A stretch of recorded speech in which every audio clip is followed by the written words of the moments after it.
Hi friends, ഇന്ന് നമ്മൾ കേൾക്കാൻ പോകുന്നത് ദ ഷാഡോ 17-ാം ഭാഗം. രചന ആമിക, അവതരണം ബിൻസു ഷിജി. ജനുവരി 17. കൊച്ചച്ഛനും പിള്ളേരും കൂടി പെരുന്നാളിന്റെ കാര്യങ്ങളൊക്കെ അങ്ങ് ഭംഗിയാക്കി ചെയ്തേക്കണം. ഈ വയസ്സിനെ അതിലൊന്നും ഉൾപ്പെടുത്തണ്ട കേട്ടോ.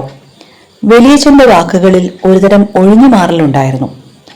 വലിയച്ഛന്റെ ആ വാക്കുകൾ കേട്ടതും ഫാദർ സ്റ്റീഫൻ അല്പം നിസ്സഹായതയോടെ പറഞ്ഞു, എന്റെ വല്യച്ഛ, ഞാൻ ഇവിടേക്ക് വന്നിട്ട് 2 മാസം പോലും തികഞ്ഞില്ല.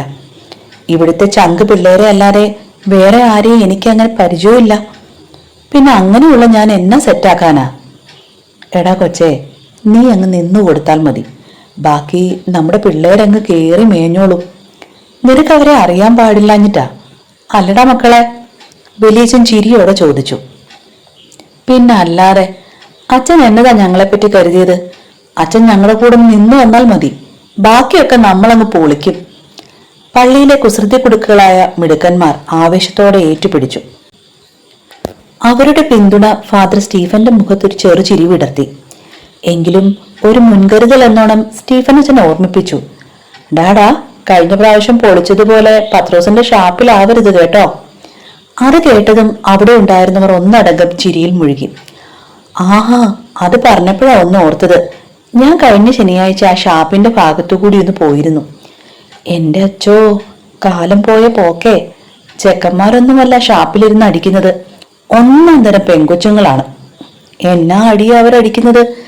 ഇവന്മാരൊക്കെ വെറും ചീള് കേസുകള്. അത് കേട്ടപ്പോൾ സ്റ്റീഫൻ അച്ഛൻ അത്ഭുതത്തോടെ കണ്ണുവിരിച്ചു. പെങ്കൊച്ചുങ്ങളോ? അങ്ങനെയൊന്നും ഇവിടെ സംഭവിക്കത്തില്ല. അച്ഛന് വെറുതെ തോന്നിയതായിരിക്കും. വലിയച്ഛൻ തള്ളിക്കളയാൻ ശ്രമിച്ചു.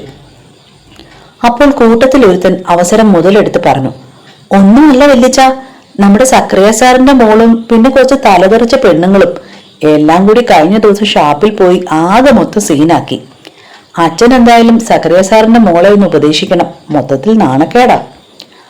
അത് കേട്ട ഭാവമില്ലാതെ സ്റ്റീഫൻ അച്ഛൻ ശാന്തനായി പറഞ്ഞു, ഇതൊക്കെ യുവത്വത്തിന്റെ ഓരോ തമാശകളല്ലേ, അത് അങ്ങനെ എടുത്താൽ മതി. നമുക്കറിയാവുന്ന കൊച്ചുങ്ങളല്ലേ ഇവിടെയുള്ള ഓരോരുത്തരും. അവര് പിന്നെ വേറെ എവിടെ പോയി ഇതുപോലത്തെ കുരുത്തക്കേടുകളൊക്കെ ചെയ്യാനാ? അപ്പോഴാണ് വലിയച്ഛൻ ഒരു ചെറിയ കുസൃതിയോടെ തിരിഞ്ഞു നോക്കിയത്. പിന്നെ ഡാ മോനെ ജോർജ് കുട്ടി, നിന്റെ വികാരം അച്ഛന് നന്നായി മനസ്സിലാവും കേട്ടോ. നീ പോയി അവളോട് പ്രപ്പോസ് ചെയ്തതും അവൾ നിന്റെ മോന്തയ്ക്ക് തന്നെ ഒരെണ്ണം വെച്ച് തന്നതും ഒക്കെ ഞാൻ അറിഞ്ഞിട്ടുണ്ട്. വലിയച്ഛന്റെ ആ തകർപ്പൻ മറുപടി കേട്ടതും അവിടെ ഉണ്ടായിരുന്നവർ ഒന്നടങ്കം ചിരിയിൽ മുഴുകി. ജോർജ് കുട്ടി നാണത്തോടെ തല ഉലിച്ചു. ആ പഴയ പള്ളിമുറ്റത്ത് ചിരിയുടെ അലയൊലികൾ പടർന്നു. ആ രാത്രി ആഘോഷങ്ങളുടെ രാവായിരുന്നു. യുവത്വത്തിന്റെ തുടിപ്പുള്ള ചെറുപ്പക്കാരും അവർക്കൊപ്പം തോളോട് തോൾ ചേർന്ന് നിൽക്കുന്ന സ്റ്റീഫൻ അച്ഛനും ചേർന്ന് പള്ളിമുറ്റത്തെ ഒരു സ്വർഗീയ ഭവനമാക്കി മാറ്റിയിരുന്നു.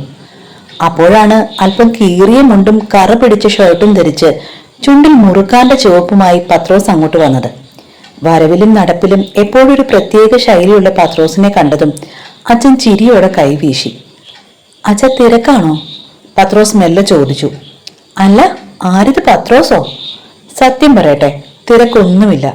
ഇവന്മാരുടെ ഇടയിൽ ഞാൻ വെറുതെ ഒരു തിരക്ക് അഭിനയിക്കുകയാണെന്ന് മാത്രം. അച്ഛൻ കണ്ണു ചിമ്മി. ആഹാ, അത് നല്ലതാ. കുറച്ചു ദിവസമായി ഇങ്ങോട്ടൊന്ന് വരണമെന്ന് വിചാരിക്കുന്നു. ഇപ്പോഴാവുന്ന ഒത്തുവന്നത്. ദാ വരുന്നു എന്ന് വാക്ക് പറഞ്ഞതാ. ഇന്നിപ്പോ ദിവസം എത്രയായി? ആ കഥ അറിയാഞ്ഞിട്ട് എനിക്ക് ഒരു സമാധാനവും ഇല്ലായിരുന്നു. അച്ഛൻ പത്രോസിനോട് കൊച്ചു പരിഭവം പറഞ്ഞു.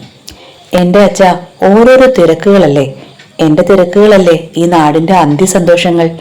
പത്രോസ് കള്ളച്ചിരിയോടെ മറുപടി നൽകി. അത് കേട്ടതും അച്ഛൻ ചിരിച്ചുകൊണ്ട് പത്രോസിന്റെ തോളിൽ തട്ടി. വെല്ലിച്ചൻ കേൾക്കണ്ട, അത് നിന്റെ അന്ത്യസന്തോഷമായി മാറും.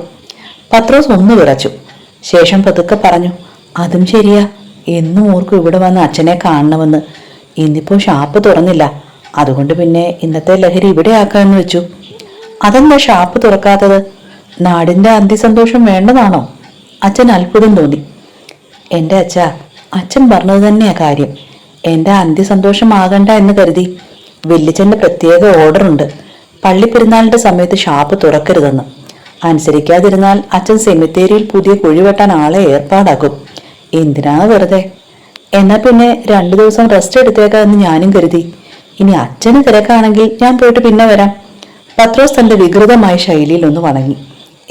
തിരക്കൊന്നുമില്ല, ഇതൊക്കെ ഈ പിള്ളേര് ചെയ്തോളും, നമുക്കങ്ങോട്ട് മാറിയിരിക്കാം. ആ കഥ പറ, അന്ന് പറയാമെന്ന് പറഞ്ഞില്ലേ.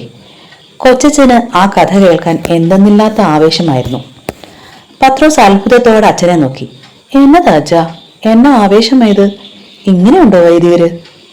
പത്രോസിന്റെ ആ ചോദ്യം കേട്ട് അച്ഛൻ ഒന്ന് ചിരിച്ചു. പക്ഷേ ആ ചിരിയിൽ അല്പം ഗൗരവമുണ്ടായിരുന്നു. എടോ, ഞാനും ഒരു മനുഷ്യനല്ലേടോ. ഈ കുപ്പായത്തിനുള്ളിൽ വെറും സാധാരണക്കാരനായ ഒരു മനുഷ്യൻ. ജീവിതം കർത്താവിനായി സമർപ്പിച്ചുവെങ്കിലും എൻ്റെ ഉള്ളിലും ഒരു മകനുണ്ടോ. ഞാൻ നല്ല ഒന്നാന്തരം ഒരു അപ്പൻ്റെ മകനാണ്. കഥകൾ പറയാനും കേൾക്കാനും ഇഷ്ടമുള്ള ഒരാളുടെ മകൻ. അതുകൊണ്ട് താൻ പറ. അത്രയും പറഞ്ഞപ്പോൾ സ്റ്റീഫനച്ചൻ്റെ കണ്ണുകളിൽ ഒരുതരം നീർത്തിളക്കമുണ്ടായിരുന്നു. പത്രോസ് ഒന്ന് പരിങ്ങി. എൻ്റെ അച്ഛാ, ഞാൻ വെറുതെ ഒരു തമാശ പറഞ്ഞതാ. എന്നാ പിന്നെ നമുക്ക് കഥയിലേക്ക് കടക്കാം. പത്രോസ് ഒരു വലിയ കഥ പറയാൻ തയ്യാറെടുക്കുന്നത് പോലെ ഭിത്തിയിൽ ചാരിയിരുന്ന് കാലുകൾ നീട്ടിവെച്ചു. അച്ഛൻ ഒരു കൊച്ചു കുഞ്ഞിന്റെ കൗതുകത്തോടെ അയാളെ തന്നെ നോക്കിയിരുന്നു. ഈ കഥ നടക്കുന്നത് എൻ്റെയൊക്കെ ചെറുപ്പത്തിലാണ്. അതായത് ഒരു 40 വർഷം മുമ്പ്. അന്നീ കാണുന്നതൊന്നുമല്ല നമ്മുടെ ഗ്രാമം.